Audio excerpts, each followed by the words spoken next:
บิ่งว่าสิได้เท่าใดเจ้าคิดว่าได้เท่าใดอ๋อได้30นี่ก็ถือว่าหลายชุดสมควรอยู่ได้10 ล้าน20 ล้านที่เขาถือนี่แม่นจะได้อยู่ได้เท่าใดเข้าใจว่าคันเจ้าภาพบ่พากินเพิ่นก็บ่กินได้คันเจ้าภาพบ่พามวนเพิ่นก็บ่ม่วนคันเฮ็ดให้เฮาเฮ็ดให้ทุกคนมีรอยยิ้มเขาก็มีรอยยิ้มแต่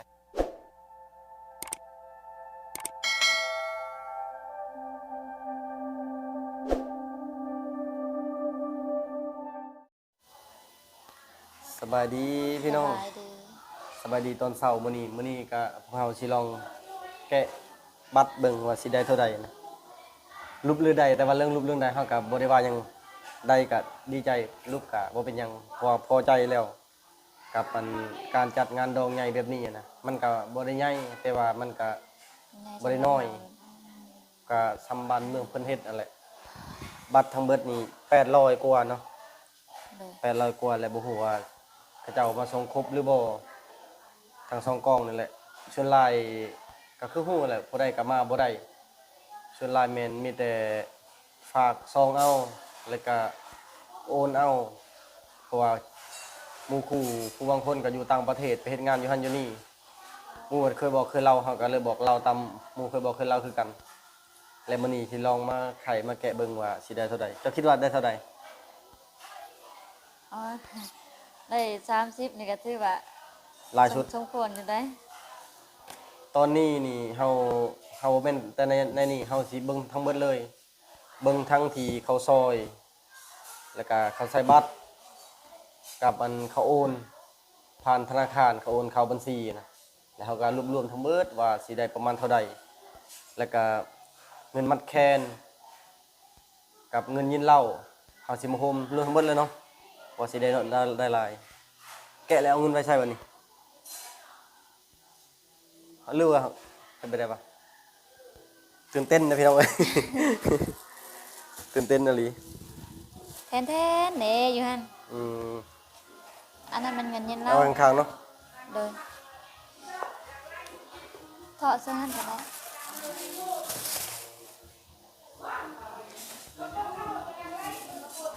ลายแม่นงานตามกันเนาะงานลายเฮาเบิ่งโว้ลายแม่นมืองานเฮานั่นงานลายลีงานตามกันลายงานลีตามกันหมู่ก็เลยว่าส่วนลายก็ฝากมา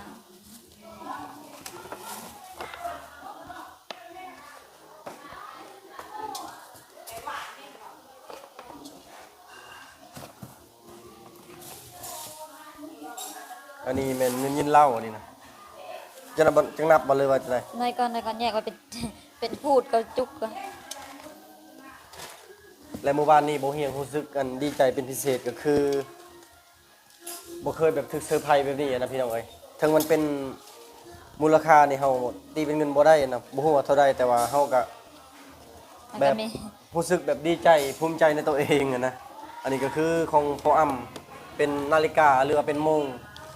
เพิ่นซื้อมาจากฝรั่งเศสเป็นยี่ห้อน่าสิแม่นพอเซลบ่หรือหยังนี่แหละงามมาดีเด้อพี่น้องเอ้ยนี่เป็นของขวัญวันแต่งงานของเฮา2คนก็ใส่อันนี้รู้สึกว่าเป็นแบบว่าเป็นผู้ใหญ่ทันทีแล้วนี่นะป๊าดจะจับเบิ่งนี่ปานักอลีมันแล้วก็มันตีมูลค่าบ่ได้นะมูลค่าคันเป็นเงินกีบนี่คิดว่าความดีใจแน่3-4 ล้านพุ่นแหละแต่อันนี้เฮายังว่าบ่ได้นะเบิ่งปอ289 ยูโรตีเป็นเงินกีบเบิ่งบัดนี้ตีเป็นเงินกีบบ่แม่นเบิ่งเด้อ200นี่มันก็ตก5 ล้านปลายแล้วประมาณ 7-8 ล้านสิกล้าใส่อยู่บ่ อะไรกล้าใส่อยู่บ่มันหนักอะไรเด้อพี่น้องเอ้ยอันนี้ก็คือเป็นของแซลมอนไปเลยครับไปตัดเอาอีกราคาแม่นนี่สิแม่นอันเดียวกันบ่เป็นคู่เลยบ่เพิ่นก็เขียนเป็นซองเลยต่อเครื่องบ่ต่อเครื่องได้เครื่องนึงนี่ๆๆบ่ก็สิ กลายเป็นคู่เพื่อจะแบบนี้ เครื่องหนึ่ง289ซองเครื่องก็ตกอยู่500ปลายเนาะ500ปลายดอลลาร์ตกเป็นกี่ประมาณ10ปลายล้าน ครั้งแรกในชีวิตเลยนะที่บ่เฮียงได้ใส่ได้จับแบบได้จับได้ถือได้สัมผัสกับโมงหรือว่านาฬิกาที่แพงที่สุดในชีวิตนี่นะ บ่เคยจับเครื่องใช้มันยังที่แพงขนาดนี้เพื่อ แม่นคันว่าซื้อรถอยู่บ้านเฮามันได้คันหนึ่งต่อโมง2เครื่องเอ้าเดี๋ยววันแล้วเขาจะไปตัดจังใช้ได้อะนะ มีคุณค่าทางจิตใจหลาย แม่น ขอบขอบใจเพิ่นหลายๆ โดย อันนี้ จะ ก็ ได้ ถือเป็น การ ของขวัญแต่งงานของพวกเราสอง ขอบใจอัน ขอบใจพ่ออำหลายๆแล้วก็ทีมงานเมลินทุกคนที่มาร่วมงานและในซองนี่ก็เป็นบ่ฮู้ว่าเป็นหยังนี่ แทน ของพอสมปอง ขอสบอกว่า โดย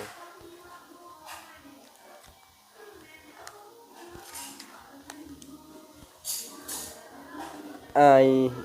ายเอื้อยสมปอง ขอแสดงความยินดีกับน้องเด้อขอให้มีความสุขมากๆนะคะ โอ้ย เพิ่น อ่างเปล่าอะ เบิ่งสิลองไข่ก่อน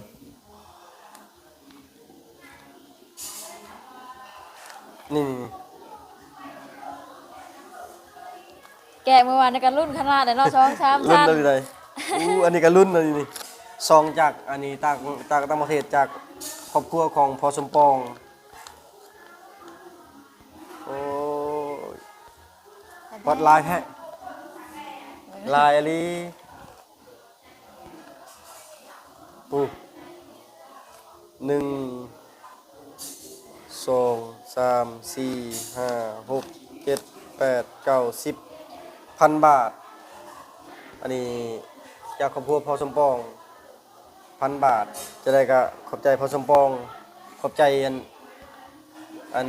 พ่ออำแล้วก็เมลินเด้อคันบ่มีจุเพิ่นก็บ่มีเฮาแล้วก็บ่มี FC ทุกคนก็บ่มีเฮาในมื้อนี้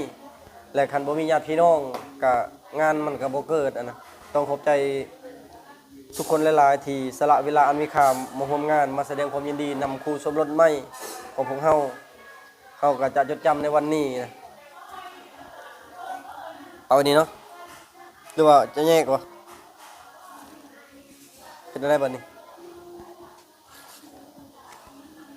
หือ มาก็สิได้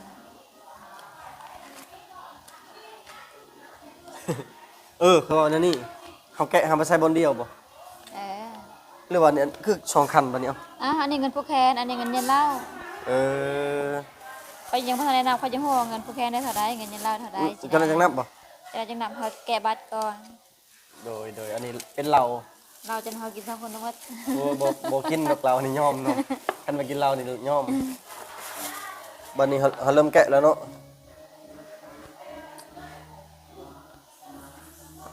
คือบ่เห็นเงิน เขาเอาไปมากิน จะแกะอะไร เคยรักแล้ว รักแล้ว โอเค เวลาเขาก็มาเบิ่งคืน เนี่ยอันนี้เป็นซาวเนาะจะใช่เจอตรงนี้บ่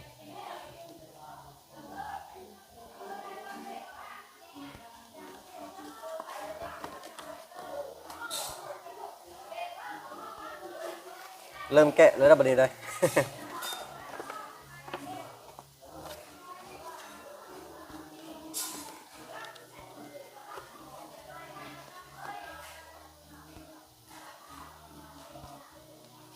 สิได้เท่าเลยได้เนาะ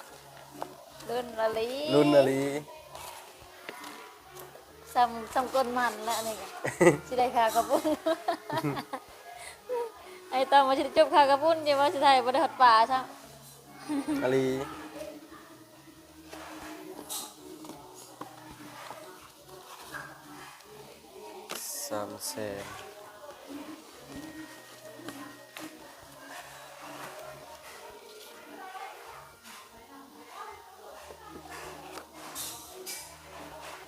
คืออยู่บ้านเฮานะว่าไว้นี่พี่น้อยถ้าแบบว่าเขาซอยเท่าใดหากว่าสิซอยชำนั้นคืนหรือว่าซอยหลายกว่านั้น หลายก น้ ว่า อยหนึ นั้น ง ก็ได้ยังดี หลายขึ้นก็ได้แต่ว่า แต่ บ่ ว่า ให้ต่ำ แม่แต่ทางที่ดีกะเพิ่นมาซอยเฮา200,000เฮาก็ต้องลื่นเพิ่นในหั่นแหละเนาะทุกมันกะให้มันขึ้นมันเกินเด้แต่บางทีเฮาก็บ่มีเนาะเฮาก็ แม่นเพราะว่าเงินมันก็ บ่เข้าภัยออกภัยช่วงได้ก็ได้ช่วงบ่ได้ก็บ่ได้แต่ละคนมันก็คือกันโซหนึ่ง แต่ โซสามอืมไม่ยัง เป็นซาวเบเลยนะ บ่ หาคนเล่งโง่อยู่ เดี๋ยวนี้ อ่า ยังพักเนาะเมื่อยเราก็แฮงเมื่อยแหละ โอ้ยเมื่อยมาตลอดเลยคอบันดองเอ้ยก็เขาพักผ่อน ตอนนี้น้ำเงินก็เกือบแล้วพี่น้องเอ้ย แต่ก็ลงเพราะว่ามือคอน่ะแม่นเงินบ่เฮียงนั่นเรือจากค่าฮิตค่าคองเรือจากกันทอกค่าดองปรุงค่าดองเรียบร้อยบ่ฮู้ว่าเรือเท่าไหร่ในกระเป๋านะก็เลยบ่ฮู้เป็นเท่าไหร่เป็นเงินเฮาอยู่แล้วแหละเป็นเท่าแล้วก็เงินเพิ่นซอยนะลงลืมๆมันหลายอะไรเพราะว่าเงินน่ะบ่เฮียงไปถอนมันนั่นอยู่ธนาคารน่ะแม่น38ล้านและเงินลงมาแต่บ้านนี่แม่น20ล้านจัก20ล้านเท่าใดนั่นแหละลงมาแต่บ้านเป็น60ปลายล้าน แล้วบัดนี้เรือค่าใช้จ่ายนั่นนี่เลยก็บ่ได้เบิ่งว่ามันเป็นหยังเท่าใดเงินในกระเป๋าอะนะก็เลยมาใช้นำกันเลยนะเงินอันนี้ทั้งเบิดนี่แม่นเบิ่ง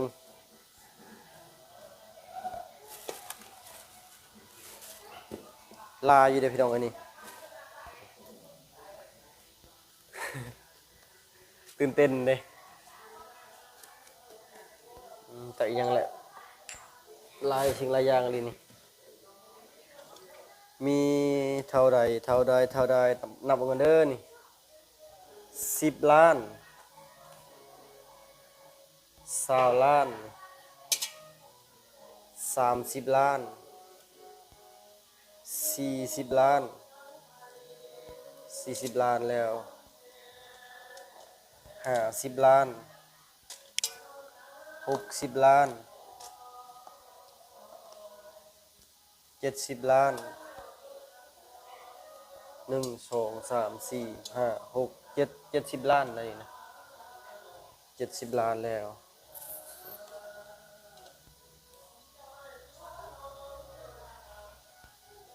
70 ล้าน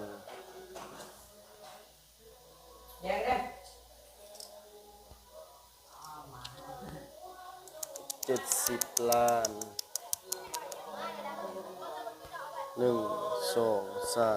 4 5 6 7 77 ล้าน77 ล้าน300,000 77 ล้าน300,000เบิ่งสิจดไว้ก่อนมันบ่จื้อเงินกีบทั้งเบิดนี่แม่น77ล้าน300,000นั่นนี่ จะนับแล้วเนี่ย บ่นับ เออก็นั เบิ่ บ ง อะ นับก่อน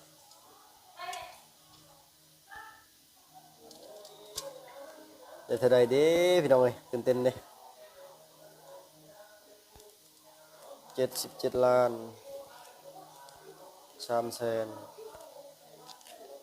มาบวกให้โตนี้นั่น12ล้าน738,000 90ล้าน38,000 90ล้านเฉพาะเงินกีบนี่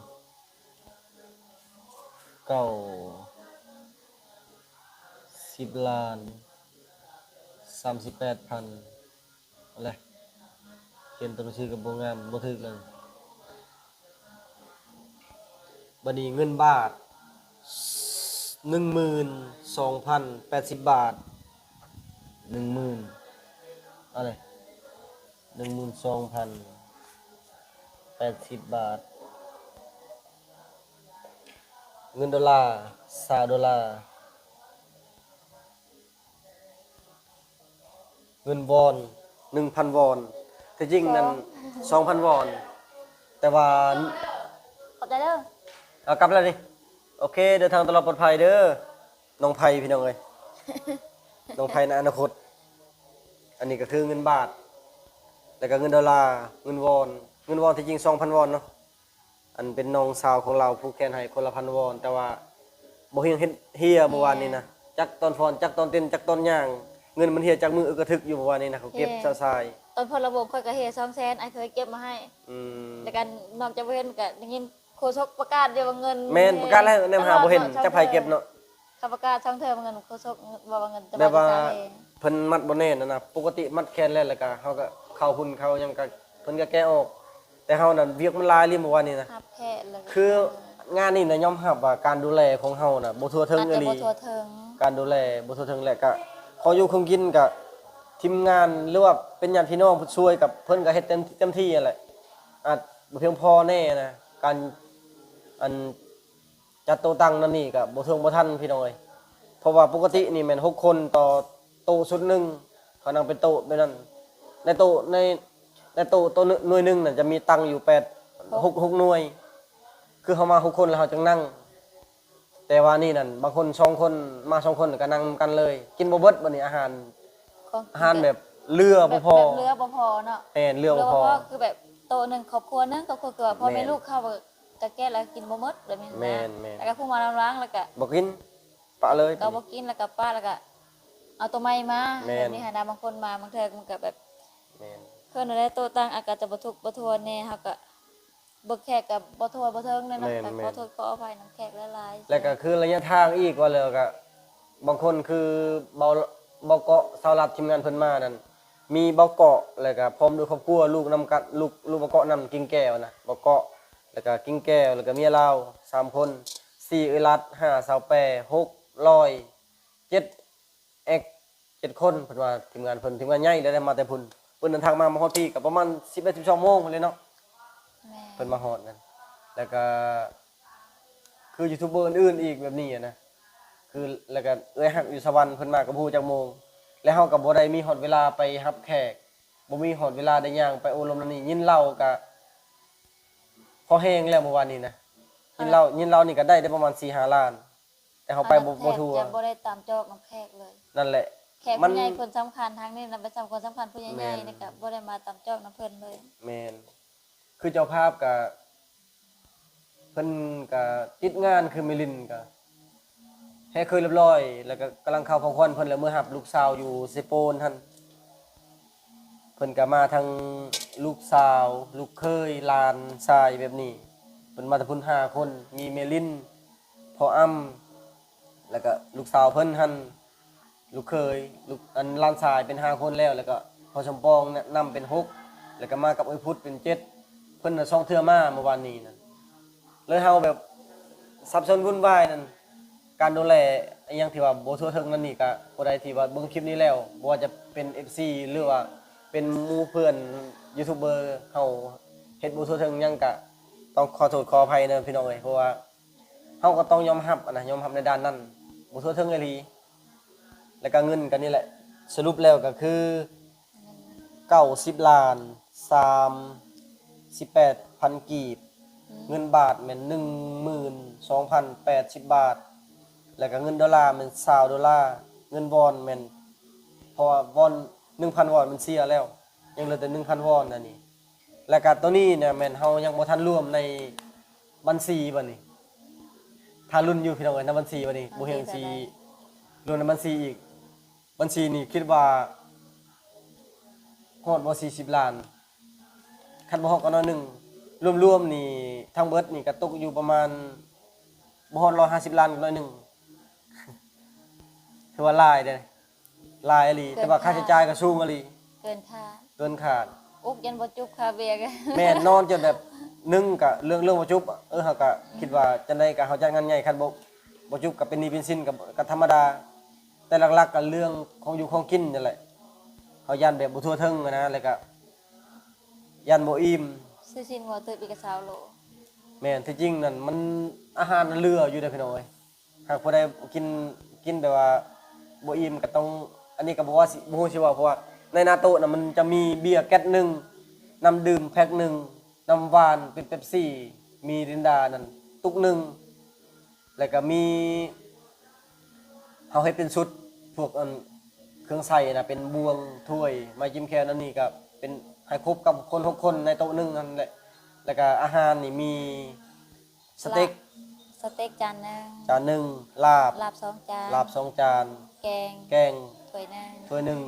แล้วก็ข้าวปุ้น และข้าวปุ้นครบแบบว่าครบชุดเลยนะ อันนี้ก็บ่ฮู้ว่าทางบ้านเมืองเพิ่นเฮ็ดจังไดแต่บ้านเฮาซ้ำนี้ก็ถือว่ารู้เลยได้ อาสมาเฮ็ดตามความเหมาะสมของ แม่น เฮา ตามความเหมาะสม ทำกำลังทาแห่งของเฮา แม่น เฮ็ดได้ แม่น ซ้ำนี้สินะ นั่นแหละอันนี้นั่นบ่ฮู้ว่าคนอื่นเขาคิดว่าเฮาเฮ็ดแบบเพื่อสร้างรายได้บ่ลื่นใดแต่คือบ่เฮียงนั่นคือแม่เฒ่าเพิ่นว่าจัดงานใหญ่แบบนี้แหละยันเฮาเฮ็ดบ่ได้มันว่าเฮากับงบมันน้อย แล้วก็คนเฮากำลังของเฮานั้นน้อยแบบว่าผู้ที่จะซอยเวียกอันนั้นนี่นะมันน้อย และอีกอย่างก็คันลุบแหละบ่เฮียงน่ะผิดกับแซลมอนแบบว่ายันผิดยันหายกันว่าอันจัดงานใหญ่ผัด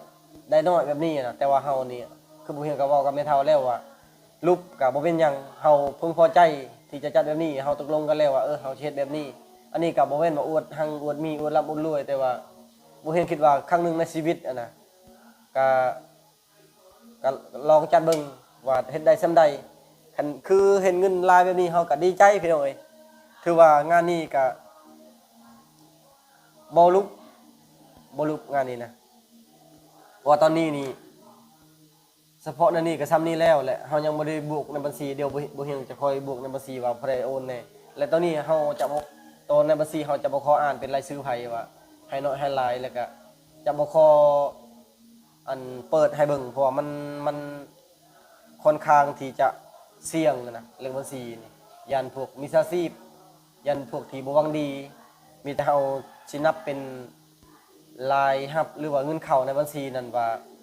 มีเท่าใดแต่ว่าในบัญชีน่ะมันบ่เฮียงไปถอนแล้วเพราะว่าคือเงินตัวนี้น่ะเขาจะโอนก่อนหน้านี้บางคนก็เป็นอาทิตย์บางคนก็เป็นเดือนเขาจะโอนมาก่อนแหละบ่เฮียงเอาเงินจำนวนนั้นน่ะไปใส่ก่อนเพราะว่าคือเข้าใจแบบนี้พี่น้องเอ้ย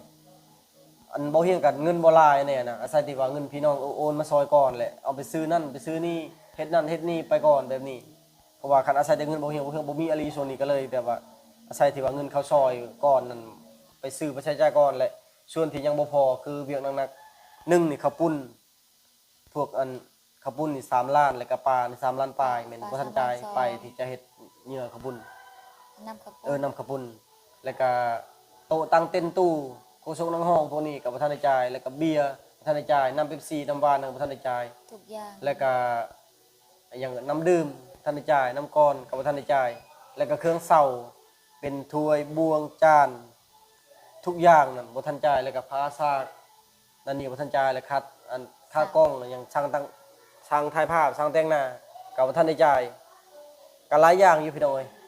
เฉพาะตัวนี้เนี่ยกับตกอยู่70ปลายล้านเฉพาะแถวที่บ่ทันจ่ายอันตอนที่จ่ายไปแล้วนี่ก็ตั้งหากรวมๆก็บ่ได้มีกำไรงานนี้แต่ก็บ่ลุกและบ่เฮียงก็ยังสิสรุปอีกว่ามันเท่าแท้นะเพราะว่าคือตัวรายจ่ายนี่เฮาจะบ่ได้ค่อยจดจะจดแต่รายรับเพราะรายจ่ายนี่มันค่อนข้างจะหลายแฮงแล้วก็มันเป็นเวียกที่ว่าหลายอย่างแฮงอันนั้นจะบ่จื้อว่าอันใดเป็นอันใด เดี๋ยวจะขอเปิดในมิสอันในนี่ในธนาคารในบัญชีตอนนี้เฮารวมเกือบสำเร็จแล้ว และเงินในเงินที่เพิ่นโอนมาให้นี่เพิ่นซอยทางเพิ่นโอนเข้าบัญชีนี่แม่นเบิ่งเงินเข้าบัญชีทั้งเบิด35ล้าน424,000อันนี้เงินคือเงินที่เข้าบัญชีทั้งเบิดนี่นะ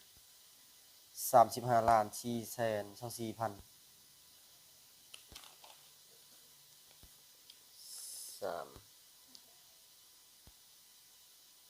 35,424,000แล้วก็เงินในบัตรเซินทั้งเงินในบัตรเซินทั้งเงินผูกคอต่อแขนเงินยินเหล้าเงินชมมาเงินที่ซอยต่างๆทุกอย่างเลยแม่น90ล้านหลาย90ล้าน38,000ชมมาพักวันนี้ แม่นแล้วบัดนี้เงินบาทรวมทุกอย่างเลยบ่ว่าเพิ่นเฮาบ่ไล่เพิ่นโอนเข้าบัญชีไล่แต่เฉพาะเพิ่นจ่ายเงินสดเพิ่นให้เงินสดแบบว่ามัดแขนกับยินเหล้านะแม่น 12,080 บาทตกเป็นเงินกีบ8,335,000เงินดอลลาร์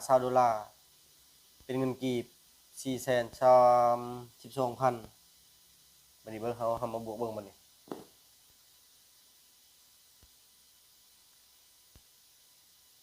บวก เหลืออันนั้น6 ล้าน จังหวะ90 ล้าน38,000บวก30 ล้านบวก35 ล้านยุ่ง424,000บวก8 ล้าน335บวก432เท่ากับตอนนี้นั่น134ล้าน229,000กีบโอ้ทายงามมาเลขเก่าอันนี้คือสรุปรวมทั้งเบิดที่ทางผู้ใหญ่ใจบุญแล้วก็ FC ทุกคนแล้วก็ญาติพี่น้องทั้งสองฝ่ายเพิ่นช่วยทางของผู้บ่เฮียงก็คืออันเพิ่นจะช่วยแบบนี้นะคือแบบเอื้อยกับไม่เคยตั้งหากลานตั้งหากเอื้อยกับสองคน2คู่และเอื้อยไอ้เคยนี่ก็2แล้วก็เอื้อยไผอ้ายนี่ก็เพิ่นจะมอบเป็นเบียร์ให้5ลังตัวนี้เป็นเพิ่นบ่ทันได้จ่ายและส่วนบ่เดือนก็ล้านหนึงน้องจำปาล้านหนึงน้องดาล้านหนึงแล้วก็เอื้อยไผผู้อยู่บ้านจัดสรรล้านหนึงเอื้อยไผบ่แม่นเอื้อยไอ้เคยอยู่บ้านจัดสรรนั่นล้านหนึงแล้วก็เอื้อยผู้เป็นพ่อรามให้นั่นเพิ่นให้500,000และลูกของเพิ่นให้ล้านหนึงและเพิ่นก็ยังให้สมมาจักแม่นเท่าใด2คนแล้วก็เพิ่นผู้แค้นให้แล้วก็ยิ้มลาวให้นั่นนี่โอ้ยเบิดลายพี่น้องเอ้ยจุเพิ่นนั่นก็ยอมรับแบบอันพี่น้องก็บ่ได้ปะบ่ได้ทิ่มนะเฉพาะในพี่น้องนี่ก็หลายล้านเติบและเงินในนี้น่ะเป็นเงินแม่แล้วบ่เห็นก็จดรวมใช้เลยนะบ่แม่นอันนี้ในเฉพาะที่ว่ารายสำหรับเป็นรายรับที่ว่าเงินเข้าทางบัญชีทางเข้าซอยในบัตรเชิญหั่นส่วนเงินช่วยงานแต่งเนี่ยแม่นเงินแม่ลิ้นแม่น13ล้านกับ200,000แล้วก็คำบัตรหนึงหรือว่าทองบัตรหนึงอันนี้น่ะบ่เห็นยังบ่ได้ทำละเอียดว่าเพราะว่ามีเงินนั้นแม่ลิ้นโอนมามือบ่เห็นไปถอนน่ะ10ล้านเพราะว่าเงินมีคนเป็นหนี้เพิ่นนั่นน่ะเป็นน้องฮักเพิ่นเป็นหนี้เพิ่น10ล้านแหละเพิ่นโอนเข้าบัญชีบ่เฮียงแล้วก็มีเพิ่นจ่ายให้ทางเฒ่าแก่นั่นนี่นะ3ล้าน2ตอนบ่เฮียงบ่อยู่น่ะต้องเบิดไปถอนเงินและทั้งเบิดนั้น13ล้าน2แสนอันนี้บ่แล้วบ่เฮียงสิถามเพิ่นก่อนว่าเงินตัวนี้นั่นอันแม่นอันบ่เฮียงยืมบ่หรือว่าจังได๋เพราะว่าตอนนั้นบ่ทันได้ล่มมันฟ้าวเวียกนี่แต่ว่าคือตอนนี้น่ะแม่ลินจกให้แล้วจกให้ก่อนนี่แม่น13ล้านกับ2แสนกับคำ1บาทแล้วก็บ่ฮู้เงินจำนวนนั้นน่ะเป็นเงินของเพิ่นเองบ่หรือเงินกับผู้ใดแน่และส่วนอันนี้แม่นของฝากจากพ่ออำเป็นนาฬิกาสีหยังสีทองบ่ ทองอ่อน ทองอ่อนๆเนาะอันราคานี่แม่น289ยูโร2เครื่องนี่ก็จะตกอยู่500กว่ายูโรแต่บ่ฮู้ว่าปัจจุบันนี่ตอนนี้น่ะเงินยูโรอันเรทเท่าใดอันนี้เราต้องไปตัดอีกเพราะมันยาวแล้วก็คือเงินน่ะทั้งเบิดทั้งมวลที่มันเข้ามาก็คือตามนี้แหละ134ล้าน2แสน29,000กีบแต่ว่าอันคือเงินน่ะนำในนำ เงินสดที่เขาถือนี่แม่นจะได้อยู่ได้เท่าไหร่90ล้านกับ38,000เงินสดที่เขาก็จับอยู่แล้วก็มีในบัญชีอีก15ล้านที่ตอนนี้นะพอดีเงินนำเฮาเงินรายรวมอยู่นำเฮาเดี๋ยวนี้ตกอยู่100กว่าล้านแต่ว่าอีก34ล้านนี่แม่นก็คือเฮาไปใช้จ่ายแล้วนะเพราะว่าซื้อชิ้นงัวเพิ่ม20โล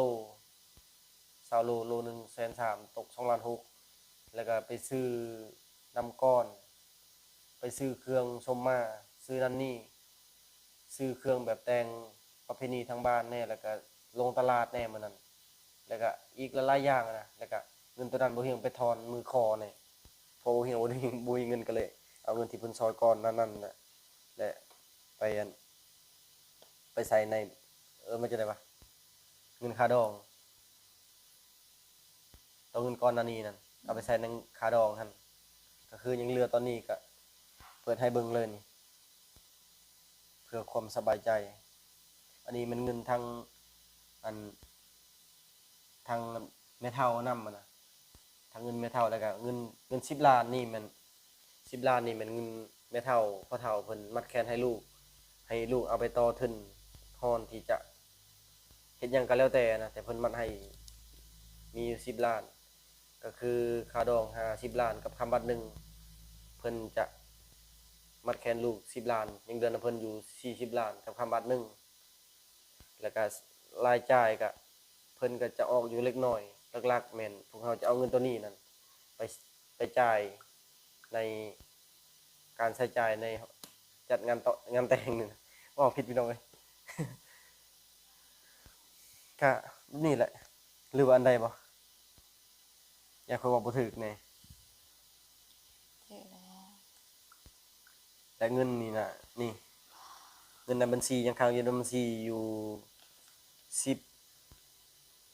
15ล้าน9แสนกับ5,000เงินนั่นยังในบัญชีแล้วก็ยังมีอีกหลายๆคนที่บ่ทันโอนนั่นน่ะบางคนก็ว่าสิโอนมื้อนี้โอนมื้ออื่นคิดว่ายังหลายล้านเติบอยู่บ่ฮู้ว่าสิฮอด150หรือบ่ แต่เท่าใดก็แล้วแต่ส่ำนี้เฮาก็ถือว่าโอเคแล้วหลายชุดแหละหลายชุดในชีวิตแหละซามอนแล้วเว้าบ่เคยเห็นเงิน100ล้านแล้วก็บ่เคยจับเงิน100ล้านแล้วอยากให้ ค เพิ่ วาม นจั จ บ ริง เบิ่ง นะ คันว่าเฮาบ่ได้จ่ายในช่วงนี้น่ะถ้าจ่ายนำหลังนี่น่าสิฮอดอยู่เพราะว่าเงินในหน้าเฮานี่ก็ตกอยู่90ปลายล้านแล้วรวมเป็นเงินบาทก็ตก100ล้านแล้วนี่หลายบ่ ลา เคยเห็นบ่ ลาที่สุดในชีวิตที่เคยเห็นว่าบ่เคยเห็น ลองจับเบิ่งแล้วก็เอาไปนอนพันตอนแรงนี่ นอนเฝ้าคืนหนึงก่อนมื้ออื่นจะเป็น แม่ ขอน งเขาว่า หลายชุดแล้วนี่ มื้อจะเป็นของเขามาแล้วนี่เบิ่งเบกกับ24ล้าน 24ล้านเบิ่งอันสิอ่านรายจ่ายหน้อยหนึงตู้เต้นตู้โฆษกนั่งห้องพวกเครื่องเสียงทุกอย่างนี่มัน12ล้าน2แสนกีบแต่เฮาบ่รวมที่ว่าโต๊ะเสีย2หน่วยพี่ลึกอหลีโต๊ะใหญ่ก็ยังเสียนี่คันว่าเครื่องน้อยนี่สิบ่ว่าอันนี้เครื่องใหญ่ก็ยังเสีย แต่จะว่าบ้านค่อยรักโตะ แล้วบัดนี้ปลานิ่นนี่3ล้าน2 50โลข้าวปุ้น3ล้าน6แสน50น้ำดื่ม2ล้าน2แสน50น้ำก้อนล้าน6อันนี้มันราคาเบื้องต้นได้และทั้งน้ำก้อนตัวใหญ่นั่น60,000กีบเฮาเซาแล้วคู่ใช้น้ำก้อน3แสน9อันนี้ก็เซาคือกันหม้อใส่ข้าวปุ้นเซาคือกัน3แสน9จานใหญ่เซาคือกัน2แสน6จานน้อย7แสน50อันนี้ก็เซาถ้วยก็เซานี่50,000กีบ สร้างแต่งหน้าเพื่อเราสิงามนะมัน2ล้าน3ภาษากทางหลังเฮาอยู่ในห้องแล้วก็อยู่นอกห้องบอลรับบัตร ทุกคน 4ล้าน2ประตูโค้ง ของ แล้ว เฮา ก็ เป็นสุดกลาง แม่นแล้วก็ไปเอาเครื่องเพิ่มอีกอยู่ห้านแม่น3,800,000แล้วก็เบียร์24ล้าน910,000บัดนี้จานบ่แม่นน้ำหวานนี่20แพ็คอันนี้มันบ่ฮู้ว่าเท่าใดนะเพราะว่าปกติเป๊ปซี่มันลงราคาแล้วแต่ว่าอันนี้เพิ่นผสมกันช่องอย่าง และอันนี้มันยังบ่ทันเบิดแต่ว่าอันนี้คือเขาจะราคาที่ว่ามันสูงสดราคาคร่าว เพราะว่าต้นเนี่ยได้จ่ายไปเป็นก้อนซะเนาะ แม่น หลายจะเป็นหลักล้านเลยนะตัว ๆ นี้ แม่นกับอันรายจ่ายที่ว่าเฮาจ่ายสดแบบว่าเฮาจ่ายเงินเลยนั่นน่ะเฮาซื้อเลยนั่นน่ะเฮาบ่ได้จดเขานี่อันนี้คือราคาเบื้องต้นกับบ่ฮู้ว่าจัก10ล้านอันนี้แต่ว่าอันคือเฮาคร่าวๆนั้นเท่าใด6ประมาณ67 68เกือบ70ล้าน 70 แต่บ่ได้รวมอันอื่นนั่นแต่จังใดก็อย่าแหละขอแต่บ่เป็นหนี้เป็นสินแล้วพอเงินอันนี้เบิดก็บ่เป็นหยังเพราะว่าเฮาพอใจกับสิ่งนี้นะบัดนี้จานแตกอีกก็เฮาต้องได้แทนเป็นเงินจานแตกจานเสียเอามาแต่สิโปนก็เสีย15ใบบ่แล้วมาฮอดพี่ก็แตกอีก 45ใบแล้วก็ทางน้ำก้อนเนาะทางน้ำก้อนนะคือตัวอย่างกับบ่เห็นอันหนึง อืม ตัวเล็กกับบ่เห็นอันหนึงอันเล็กคีบอีกอะมาฮอดปุ๊บเนาะมาฮอดปุ๊บแล้วก็เขาเห็นนางบ่ตอนนั้นน่ะเขาอยู่ในห้องน่ะ แล้วเขานับเนาะจุเอ้ยเขาผู้เฮ็ดเวยกอยู่เนาะนะเขาก็นับเฮ้อเนาะที่จริงก็บ่ได้บอกเขานับเนาะเขาตั้งนับแล้วเขาถามว่ามอนอันนั้นเลขคีบนี่90ได้คู่จักอันเขาถามสินะเขาจักนับซื่อๆเฮ็ดมันน้อยหันนะและบัดนี้แหละเขาว่าเอา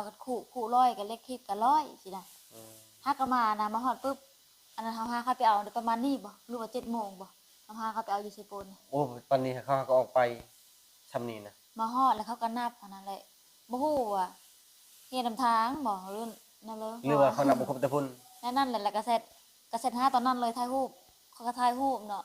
ถ่ายรูปแล้วก็ส่งหาเจ้าของเขาตอนนั้นเลยว่าอันนั้นเลขที่บ่ครบได้บ่อันนั้นเฮ็ดแต่90อันแต่ทางก็บ่เห็น2หน่วยสินะและเราก็ตอบมาว่าครบได้เอ้ยนับครบแล้วแล้วเอ้ยก็บอกให้จุผู้ไปเอาให้นับตื้ม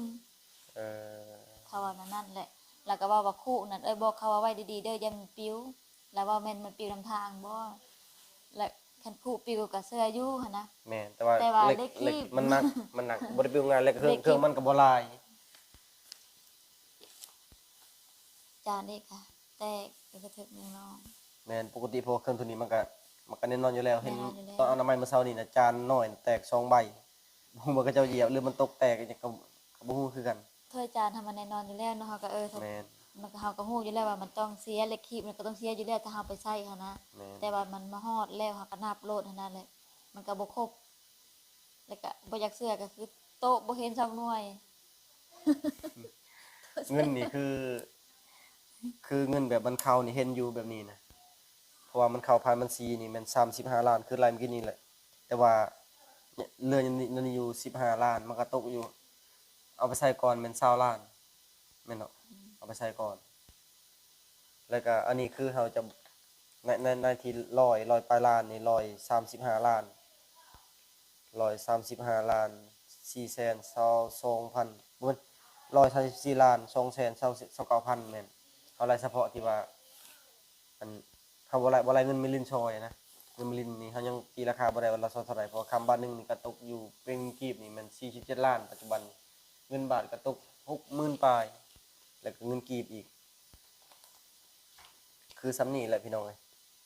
อันนี้แม่นมื้ออื่นมื้อฮื้อพุ่นละยังเริ่มแต่มื้ออื่นนี่ก็เริ่มจ่ายแล้วนี่อันเครื่องที่เขาเอามาใส่ในงานเพราะว่าตอนนี้น่ะบ่มีรถบ่เฮียงนะ เขาหยุดตีนไว้เพราะว่าบ่มีผู้บ่ส่งพ่อแม่น่ะคือบ่เฮียงก็เมื่อบ่ได้เมื่อวานนี้แขกคนมันหลายก็เลยให้อันพี่น้องทางบ้านนั่นขับรถเมื่อเลย แล้วเพิ่นก็มาเอา2เที่ยววันนี้นะแล้วก็ให้เพิ่นตายพุ่นเลยแล้วมีแต่มื้ออื่นให้เขาอันลงมาส่ง เพิ่นเขาก็น้ำมันจะโขนก้อนนะ แม่นแหละแต่เฮาก็เฮ็ดได้บ่มีรถไปส่ง เราก็น้ำอยู่เฮ็ดได้งานมื้ออื่นก็แม่นแล้วเนาะเขาก็จำเป็นแล้วเนาะเฮาก็คือเฮาก็ยังอยากได้หั้นนะ แม่น ไม่รู้ เอาคลิปนี้ให้ซามอนปิดเบิ่งขอบใจ FC จังใดขอบใจแขกคนทุกใดแบบใดเว้าเบิ่งลองเรียนเบิ่งเรียนเว้าเบิ่งข้อยก็บ่เป็นคือกัน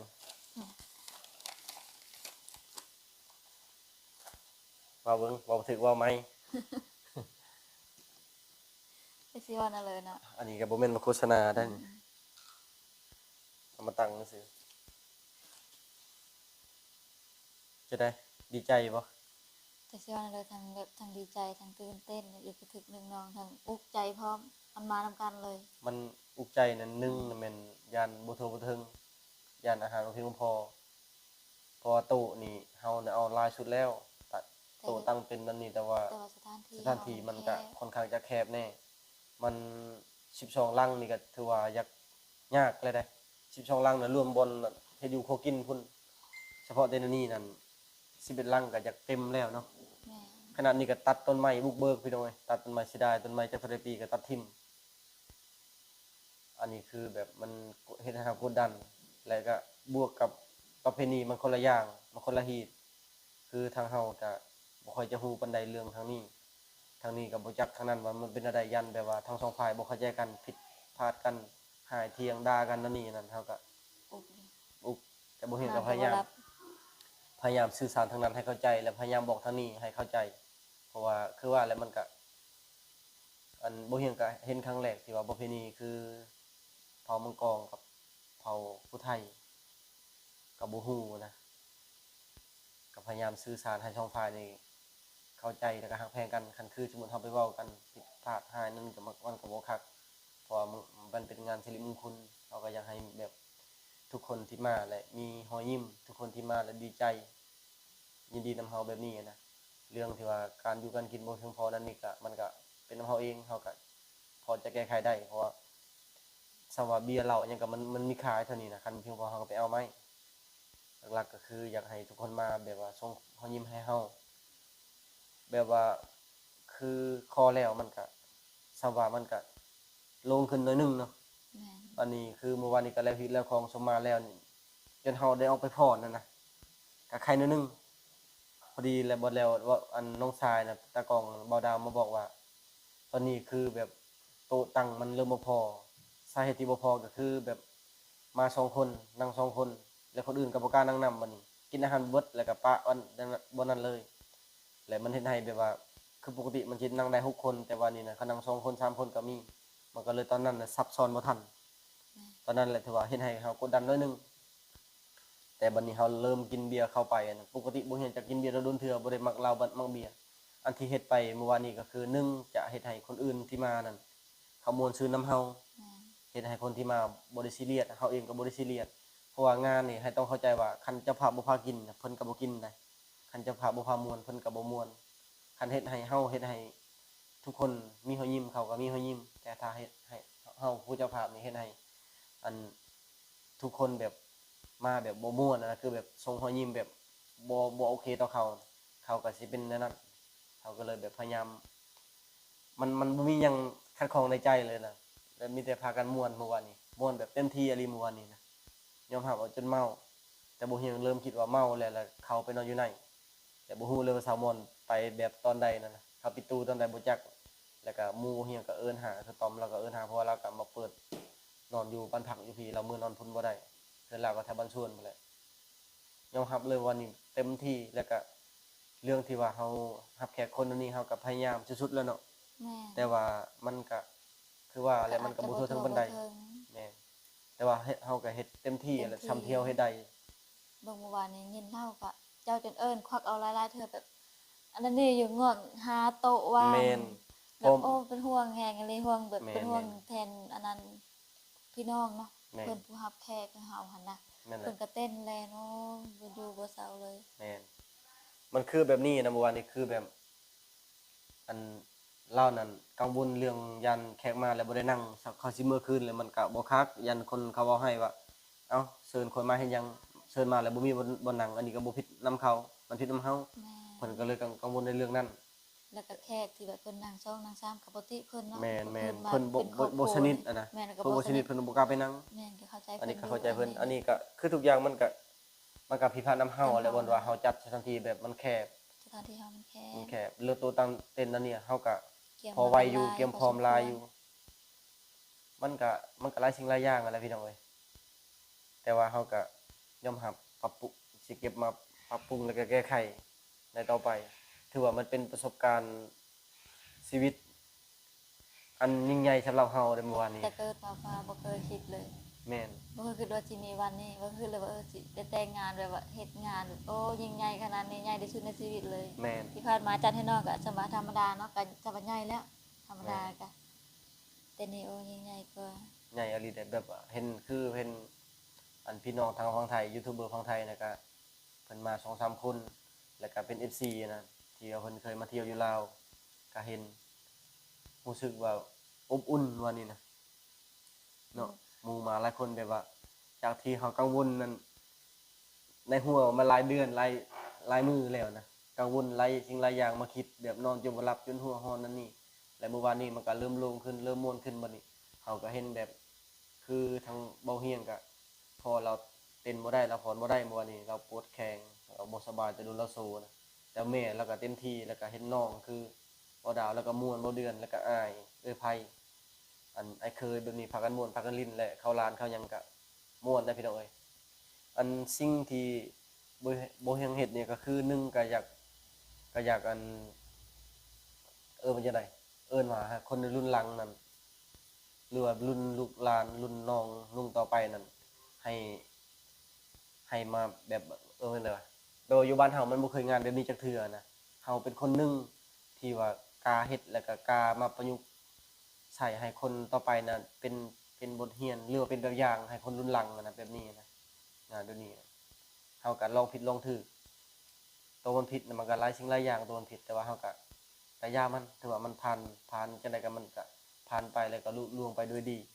โดยที่บ่ได้ผิดพลาดแบบว่าบ่ได้ผิดบ่ได้หายบ่ได้หยังกันในงานพร้อมนี้นะแต่ว่าในงานนี้ก็บ่เห็นก็อยากขอบใจหลายๆคนพิเศษก็คือทางพ่อแม่ทั้งสองฝ่ายและที่ว่าโดย